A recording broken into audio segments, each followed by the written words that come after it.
কোরবানির বিষয়ে দেখেন, শুধু একটা উদাহরণ শুনেন।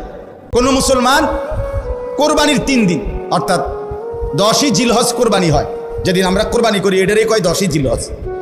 তো কোরবানির দিন এবং তার পরের 2 দিন 10, 11, 12 জিলহজ মাসের এই 3 দিন, মানে কোরবানির দিন আমরা যেটারে বলি তার পরের 2 দিন সহ, এই 3 দিনের ভিতরে যদি কারো কাছে 52.5 বড়ি রূপার সমপরিমাণ টাকা মূল্য থাকে তাহলে তার উপরে কোরবানি ওয়াজিব। 52.5 বড়ি রূপার দাম সর্বোচ্চ যদি 1000 টাকা করে হয় বড়ি, রূপার বড়ি কম, স্বর্ণের বড়ি বেশি।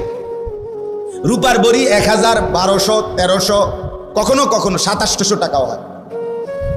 তাইলে যদি 1000 করে গড়ে হয় তাহলে 52,500, 52,500 কিনা এই ঈদের দিন, কোরবানির ঈদের দিন এবং তারপরের 2 দিনের মধ্যে যে কোনো টাইমে কারো কাছে যদি নিজের ঘরের এই মৌলিক প্রয়োজন, ওই যেটা আমি বললাম হাওয়ায় যে আসলি বউ বাচ্চার বাজার ওষুধপত্র সহ আমরা মৌলিক খরচ যেটা মোটা দাগের, এই মৌলিক খরচ যা তার অতিরিক্ত যদি ওই পরিমাণ টাকা সম্পদ কারো কাছে থাকে তার উপরে কোরবানি ওয়াজিব।